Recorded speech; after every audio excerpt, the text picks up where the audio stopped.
Sur les contrebas de ces collines se dresse une grande plantation de bananeraies. Nous sommes à Djombe, au Cameroun. C'est ici, au Centre africain de recherche sur bananiers et plantains, que travaille le docteur Moïse Kwa. Ingénieur agronome, le docteur Kwa est l'initiateur il y a 20 ans d'une technologie qui a révolutionné la culture de la banane plantain. Appelée PIF, plant issu de fragments de tiges, cette technique horticole qui a fait ses preuves a une histoire intéressante pour ceux qui aiment l'agriculture ou qui voudraient s'y investir. Il s'est toujours posé le problème de matériel végétal pour le bananier plantain. Donc face à cette situation, la recherche a fait des efforts de trouver des solutions intermédiaires mais qui n'ont pas toujours satisfait les besoins des planteurs. C'est ainsi donc qu'à la suite des travaux de ma thèse, j'ai pu, n'est-ce pas, trouver un moyen efficace de produire rapidement et abondamment du matériel pour pouvoir couvrir ses besoins. C'est donc à force de persévérance et de fil en aiguille qu'il a mis au point un protocole qui a permis de produire suffisamment de rejets de bananes plantain pour répondre aux besoins des producteurs. La technique elle-même est simple selon son initiateur. Accessible à tous, que l'on soit instruit ou pas, elle est utilisable par tous les producteurs. Cependant, son utilisation exige un respect scrupuleux de certaines étapes, dites préparatoires, et des phases dites actives. Bien, donc la technique elle-même, elle a été baptisée PIF pour dire plant issu des fragments de tiges. Dès qu'on a du matériel, donc on a des rejets, ces rejets sont donc dans un premier temps parés.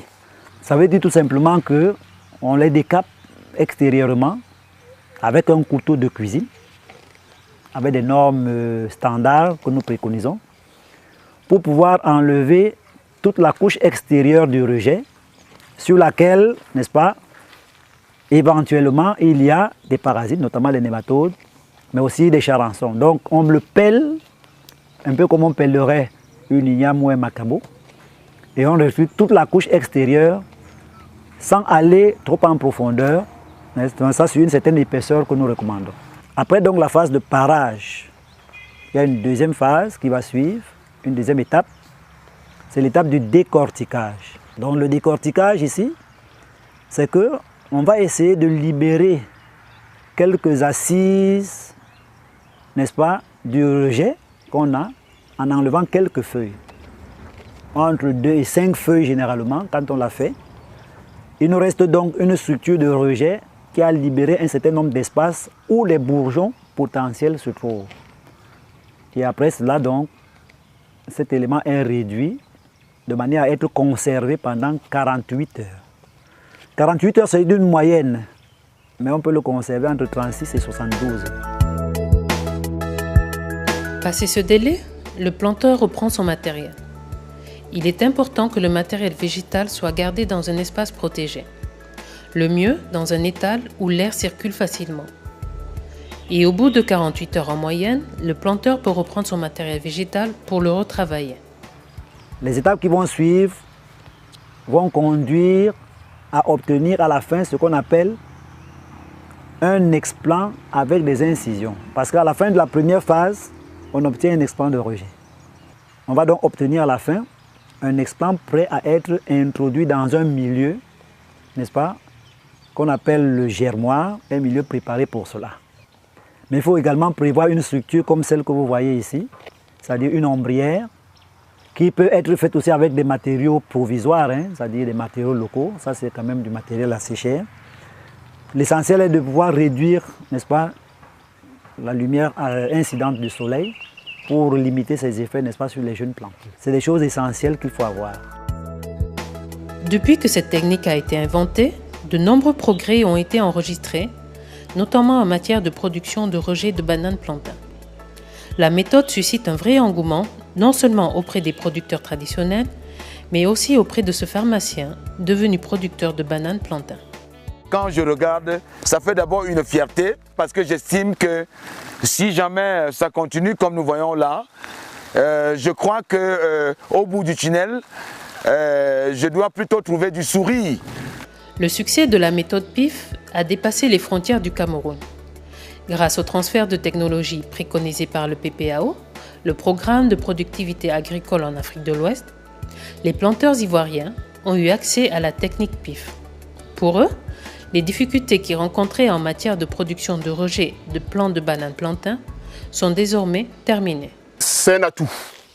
Je peux même applaudir, dire que à travers le WAP, la Côte d'Ivoire va s'autosuffire en matière d'alimentation concernant la banane plantaine, qui ne sera plus la nourriture pour le luxe. La Côte d'Ivoire va recevoir un ouf de soulagement au niveau de la nourriture.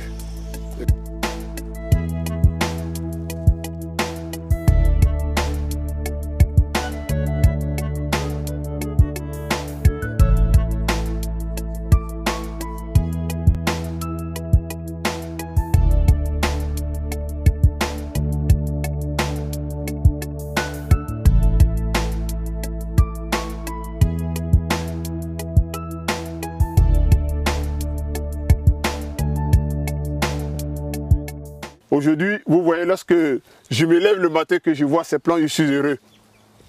Parce que je me dis que WAP Côte d'Ivoire m'a appris à produire quelque chose d'ingénieux. Et vous voyez comment les plants elles-mêmes parlent d'elles-mêmes. Ces plants-là sont prêts à aller à la plantation.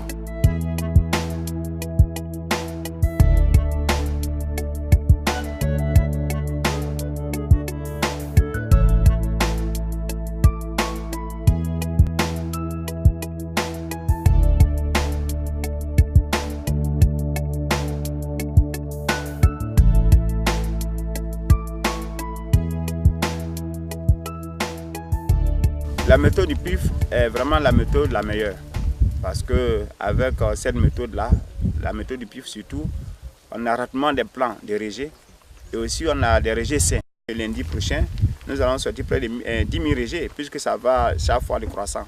La première fois on a sorti 4 000, la deuxième fois on a sorti 8 000 et la troisième fois on a sorti au moins 10 000 rejets. Donc vous voyez que c'est une méthode qui est avantageuse. C'est une activité non seulement qui crée de l'emploi pour ceux qui sont avec nous ici, mais ça fait aussi que le promoteur aussi a de l'argent pour pouvoir s'auto-financer, à pouvoir avoir de l'argent pour réaliser d'autres projets certainement qu'il a et agrandir aussi son champ d'action. Bon, je suis à 13 germoirs. Si j'ajoute ce grand germoir qui est là, je dois être à près de 17 germoirs. Et vous avez vu que je suis en train de préparer encore des germoirs. J'ai un objectif de 30 germoirs à faire dans l'ensemble. La méthode PIF est très appréciée par de nombreux acteurs qui évoluent dans la culture de la banane plantain. Au coût de 250 francs le plant, ils en tirent profit. À partir d'un rejet, on peut produire plus de 10 à 20, même à 100 vivoplants. Les vivoplants, maintenant, c'est les plants de banane plantain que vous voyez dans les sachets. Et c'est les plants 500 maladies. Avant même le projet, pour avoir un rejet, il fallait d'abord planter le rejet lui-même, qui devait finir son cycle. Si c'est un frein géant, par exemple, ce qu'on appelle aussi esson, ça prenait pratiquement 2 ans.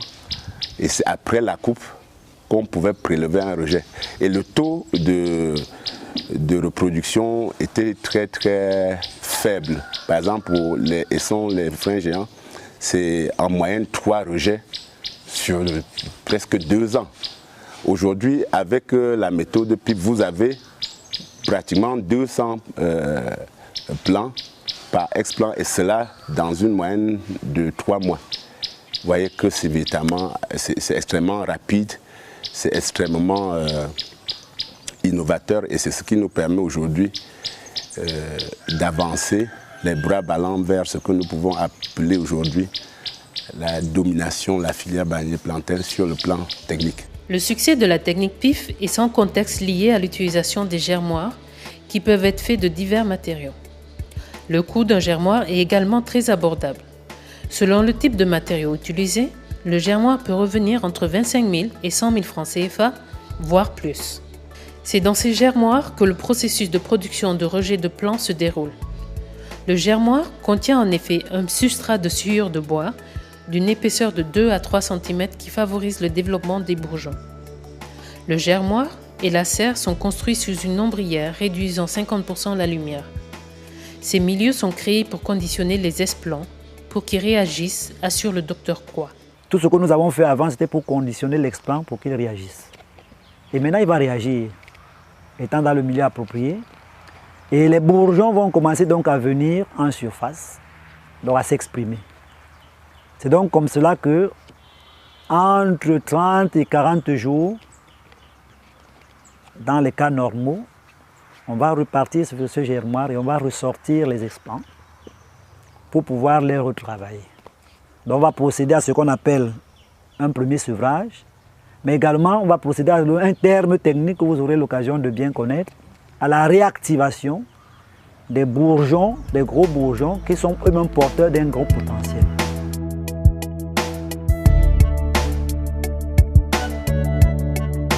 Tous les bourgeons potentiels vont s'exprimer et les nouveaux bourgeons sur les explants réactivés vont également s'exprimer.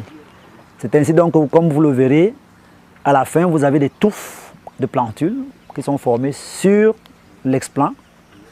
Et c'est sur cette touffe de plantules qu'on procède de manière régulière à ce qu'on appelle le sevrage. Donc quand ces plantules sont repiquées, elles vont croître dans une période, pendant une période de, disons, 8 à 10 semaines.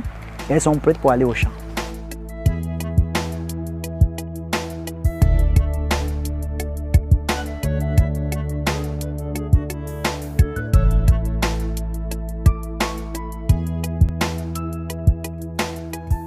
La technique PIF est sans contexte une grande avancée technologique qui a permis à la culture de la banane plantain de faire des progrès énormes. Elle constitue également une grande opportunité d'affaires pour les producteurs, eu égard aux énormes retombées financières qu'elle crée. Nous avons créé les 12 hectares et la population, nous avons tellement de commandes que pour le moment là, il faut seulement les contrats pour produire la méthode de plan, parce que les gens connaissent déjà la valeur du plan PIF. Avant le projet, nous on avait produit 8336 plants. Et c'est le programme de relance banane plantain qui prenait à crédit, on nous donnait les bons.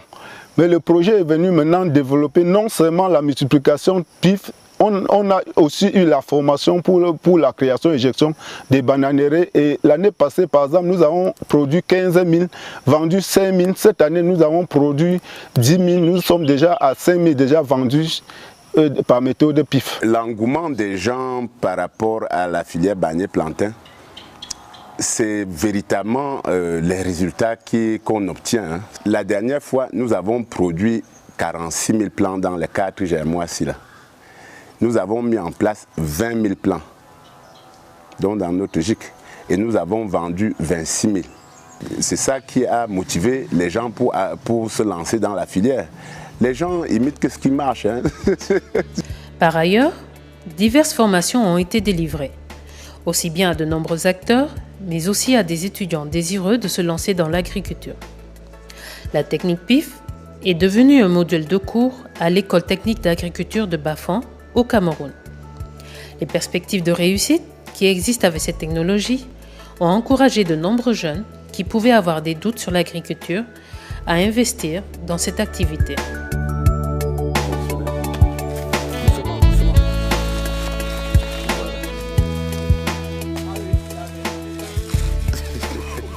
Je suis étudiante à l'école technique d'agriculture de Bafang en cycle BTS et je fais la 2e année.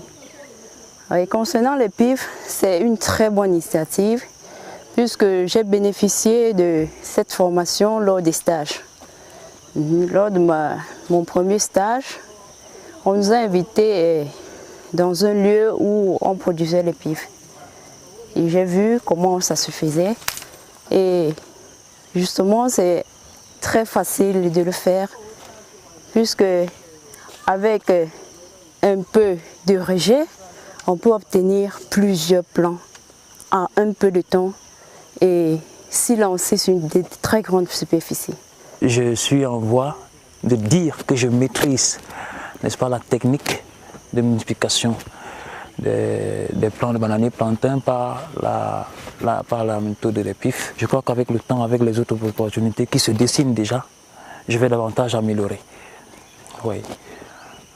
je peux vous dire que c'est parti pour arriver au beau fixe. Je sais que les femmes n'aiment pas surtout se lancer dans l'agriculture. Ah, c'est pour les vieux papas, les vieilles mamans, pourquoi moi jeune je veux aller au champ, mais j'exhorte vraiment toutes les jeunes femmes de s'y lancer puisqu'ils ne le regretteront pas plus tard.